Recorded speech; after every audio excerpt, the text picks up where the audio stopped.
का 3 से 3 लेवल हम निवेदन है कि वो आए और अपना निवेदन करें।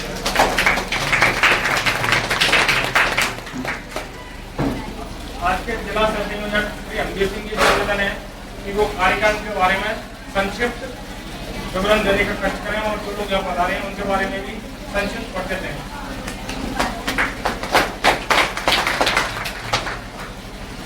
आइए बहनों और बच्चों, हम लोग जिला पर्यावरण केंद्र की तरफ से एक प्रोग्राम आयोजित कर रहे हैं, जिसमें आप ये देख रहे हैं पर्यावरण अनुकूल मूर्ति उत्सव मनाना। तो जहाँ पे ये बिजली बनती है वहाँ पे हमारे कोयला या फिर ये पेट्रोलियम ऑयल जो होता है तो या फिर नेचुरल गैस, कोयले से हमारे से बहुत ज़्यादा जो पॉल्यूशन निकलता है, मरकरी भी निकलता है, सल्फर भी निकलता है, बहुत सारे एलिमेंट होते हैं, निकेल कॉपर, जितने बहुत सारे एलिमेंट कॉपर इसमें कोयले में होते हैं, वो बहुत सारे जो है जब लोड बढ़ता है तो वो बहुत सारा धुआं के रूप में छोटे छोटे कण होते हैं, वो जो फैलते जाते हैं, जमीन में जाते हैं, वो उसको पॉल्यूट करते हैं। पंजाब में ऐसी स्थिति आ गई है कि बहुत सारे खेती में रेडियो एक्टिव जो तत्व होते हैं, बच्चे पड़े होंगे, रेडियो एक्टिव मेटल होते हैं, वो चले गए तो वहाँ कैंसर बहुत हो रहा है। बठिंडा ही जगह बठिंडा में बहुत ज़्यादा, वहाँ बहुत ज़्यादा कैंसर हो रहा है।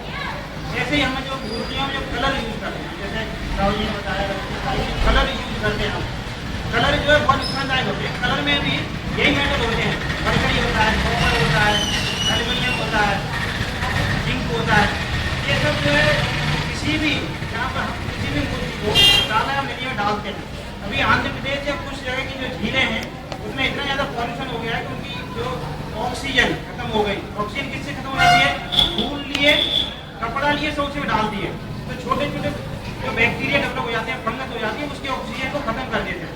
तो मछलियाँ होती हैं तो मछलियाँ वहाँ की मर जाती हैं धीरे धीरे। और उसमें जो केमिकल्स में जो मेटल्स होते हैं, जैसे मरकरी है, कॉपर है, एल्यूमिनियम है, वो मछलियाँ खाती हैं जब तक जिंदा रहेंगी। तो उससे पहले जब तक हम लोग मछलियों को लेते हैं खाने के लिए, तालाब में डालते हैं, तो हम भी उससे जो खाते हैं तो हम भी लोग बीमार नहीं होने लगते हैं। जैसे लेड है, लेड हमारी शरीर में ज़्यादा चला जाएगा तो हमको मानसिक रोग जैसी स्थिति पैदा हो जाती है। मरकरी का भी उसी तरह का प्रकरण जाता है। किसी में किडनी की बीमारी होती है, कॉपर ज़्यादा चला जाएगा शरीर में तो किडनी हो जाती है। फ्लोराइड चला जाएगा तो हमारी हड्डियाँ खराब हो जाती है। आर्सेनिक ज़्यादा चला जाता है पानी में तो देखा होगा कि ये जो है सब स्किन की बीमारी हो जाती है पूरी तरह से। तो ये बहुत बड़ी बहाने की स्थिति है पर्यावरण को खराब होने की। तो इस चीज़ को किसी भी तरह से रोकने की कोशिश करें। तो ग्लोबल वार्मिंग, जैसे अभी यहाँ पे बारिश हो रही है, ये नॉर्मल नहीं है, ये एबनॉर्मल बारिश है, नॉर्मल नहीं है। इसके पीछे भी वही है कि एनर्जी का जो कंजप्शन हम ज़्यादा कर रहे हैं, उससे जो क्लाइमेट चेंज हो रहा है या ग्लोबल वार्मिंग हो रही है, उसकी समस्या है। उससे क्या हो रहा है कि कई जगह सूखा हो रही है, क्लाउड शिफ्टिंग एक जगह हो गई। जब एक जगह कंडेंस होना शुरू हो जाते हैं बादल, तो वहीं बरसते रहते हैं, वो वहीं बाढ़ जैसी स्थिति कर देते हैं। तो अभी स्थिति जो इस एरिया में वो इसी तरह बनी हुई है, ये एबनॉर्मल है पूरी। बहुत सी जगह भी सूखा पड़ी है, अमेरिका है, अमेरिका में सूखा पड़ी हुई है, वहाँ सोयाबीन नहीं हो रही है सूखा की वजह से, और यहाँ सोयाबीन नहीं हो रही है बारिश की वजह से। तो आप देखेंगे दोनों स्थिति, एक स्थिति सूखा की है, एक स्थिति बाढ़ की है, और दोनों में ये नुकसान है कि वहाँ पे कोई भी चीज़ पैदा नहीं हो रही है। तो हमें अपने जो त्योहार मनाने के लिए जो हम जिला पर्यावरण केंद्र की से जो हमने आयोजित किया है, इसका जिला उत्सव मनाने के लिए यही है कि आपको किसी भी तरह से मूर्तियों को पानी में, नदी नालों में न बहाएं, केमिकल कलर यूज कम करें। जैसे ये भाई साहब हैं, ये बनाते हैं, तो ये इन्हें बताया कि हमारा जो है मिट्टी से बनाने में ज़्यादा फायदा है, मिट्टी से बनाने में ज़्यादा फायदा होता है बजाय दूसरे केमिकल की मूर्ति बनाने में। तो बहुत से लोग हैं अपने यहाँ जो ये मिट्टी की मूर्तियाँ बनाई जा रही हैं ज़्यादा, लेकिन छोटी मूर्तियाँ प्लास्टर पेरिस की होती है। तो हमने ये आग्रह किया है इन सब लोगों से कि वो छोटी मूर्तियों को सांचे में बना करके जो है मिट्टी की ही बनाएं। उनकी कोई समस्या है कि बड़ी मूर्ति जो है उतने टाइम में बन जाती है जितनी छोटे बनती है, पैसा कम मिलता है, छोटी मूर्ति में उसमें ज़्यादा मिलता है। तो सांचे से बनाएंगे तो वो भी जल्दी बनेगी। इस तरह से हमारा पर्यावरण के लिए सब तरह से ये स्वस्थ रहेगा। आप लोगों को मैं यही आग्रह करूँगा कि आप लोग जो है किसी भी त्यौहार में, होली हो, तब भी कलर जो है केमिकल कलर कम यूज करें, पानी का कम करें यूज में, गुलाब वगैरह यूज करते हैं टीका लगाने के लिए, या केमिकल जो बनाए हुए आते हैं नेचुरल जो कलर होते हैं। किसी भी हमने बनाए थे पिछली बार पालक से कलर बनाया था, गेंदे के फूल से बनाया था, प्रकाश के फूलों से बनाया था, वो लोगों के स्कूलों में दिखाए थे बच्चों को हमने कि ये कलर है, देखो ये भी उसी तरह के जैसे आप ये यूज़ करते हो, तो उनका कोई नुकसान नहीं है, तो आप इसमें ध्यान दें। दूसरा ये है कि दरिया तालाब आपने देखा होगा अखबार में कि खूब खुदाई हुई गर्मियों में देखा होगा पेपर में, खूब ट्रॉलियां से खुदाई हुई, खूब ट्रॉलियां ढो रहे हैं, सब हम लोग भी जा रहे हैं सब लोग, लेकिन अभी ये स्थिति है कि उन्होंने जो है वही जो मूर्तियाँ डालने के लिए फिर व्यवस्था कर दी है कि आप लोग इस मूर्ति में से कर सकते हो। मान लो 1000 अगर मूर्ति इसमें डाल दी गई तो 1000 से ज़्यादा गुना में बनती है, तो आपको सिर्फ 500 ट्रॉलियां मूर्ति खोदनी पड़ेगी, फिर वही इन्हें खर्च करना पड़ेगा। तो इन्हें का दूसरा सीधा नुकसान क्या आता है कि ग्लोबल वार्मिंग होने का, क्योंकि उससे ग्रीन हाउस गैसें निकलती हैं, दूसरे पॉल्यूशन निकलते हैं, एसिड रेन होती है, देखा होगा हमने एसिड रेन, कभी कभी किताबों में आता है कि तेजाब की बारिश, वो भी इसलिए होती है कि सल्फर डाइऑक्साइड होता है, वो चला जाता है, कार्बन डाइऑक्साइड होता है, नाइट्रस ऑक्साइड होता है, ये पानी में जाके बारिश के साथ रिएक्शन करके एसिड बना लेता है, तो उससे जो है एसिड रेन होता है, तो वो भी नुकसानदायक है। आप लोगों से आग्रह है कि सभी लोग पर्यावरण अनुकूल जो है त्योहार मनाएं, सभी त्योहार, अभी मूर्ति उत्सव के लिए बोल रहे हैं आप सभी लोग, हालांकि 2 ही त्योहार हैं, होली है, एक दिवाली है और एक मूर्ति उत्सव है। दिवाली में भी हम लोग पटाखे बहुत चलाते हैं, तो उसमें भी लोग कैरी करते हैं, तो ये नेचुरल तरीके से त्योहार मनाएं, तो क्या है हमारे आगे आने वाली जो पीढ़ी है, बच्चे हैं, वो जिससे शांति सुख रह सकें, बीमारियों की कम समस्या दे रहे हैं या जो भी पर्यावरण जो समस्या है उससे बचे रहें। मैं आप सभी लोगों का धन्यवाद करता हूँ कि आप लोगों ने ये जो है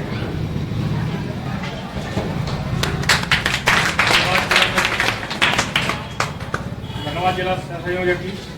इसके अलावा मैं किसी भी बच्चे से अनुरोध करता हूँ कि कोई जो आना चाहे अपने 2 मिनट के लिए विचार रखना चाहे तो रख सकता है, सिर्फ 2 मिनट का समय है, कि कोई आना चाहे, कोई भी कोई प्रश्न उत्तर, कोई जिज्ञासा हो आपके मन में, तो यदि कोई कुछ कहना चाहता है तो तभी सीखो तो तभी आपने पढ़ लिया नहीं और क्या आजा पीछे बैठे माता बहने, आप यदि कुछ पूछना चाहें या बोलना चाहें तो खड़े होकर पूछने क्वेश्चन है या यहाँ के बोलना है तो बोल सकते हैं, आप आ जाए। अपना सबका है, सभी को सीखना ये फॉर्मेलिटी नहीं है, इसको थोड़ा सा अपने दिमाग में ध्यान में लाके इसको थोड़ा अपनाना भी है। फिर ठीक है, शुरू में आपको लोग कुछ बुरा भला कहेंगे या बोलेंगे यार तुम मुझसे जुड़ेगा इसलिए ऐसा कर, लेकिन धीरे धीरे वो उठाएंगे। हाय बहन जी।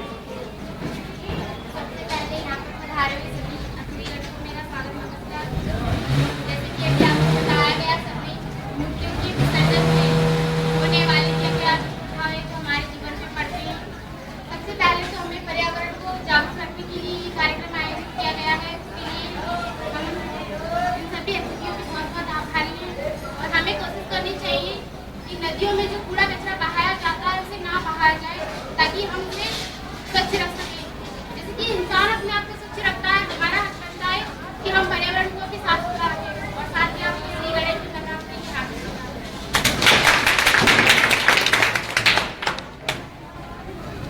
धन्यवाद बहन जी। इसके अलावा कोई भी बच्चा या माता बहन जो भी आप बोलना चाहे आ सकता है।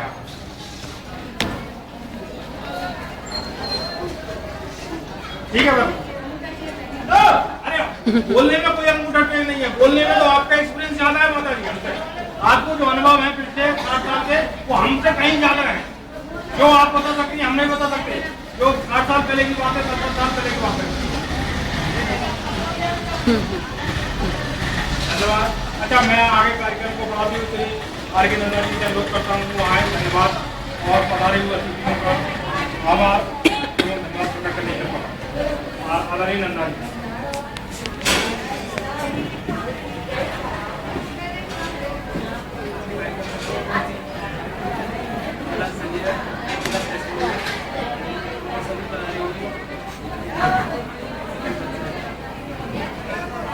बहुत अच्छा रहा, बहुत ही मजा आया और सभी ने समय दिया अपने लिए यहाँ पर कार्यक्रम पसंद हुआ। और इस कार्यक्रम को सिर्फ गणेश तक ही सीमित नहीं रखना, आगे दुर्गाष्टमी वाला कार्यक्रम आ रहा है, दीपावली, होली, सभी पे ध्यान रखना है सभी चीज़।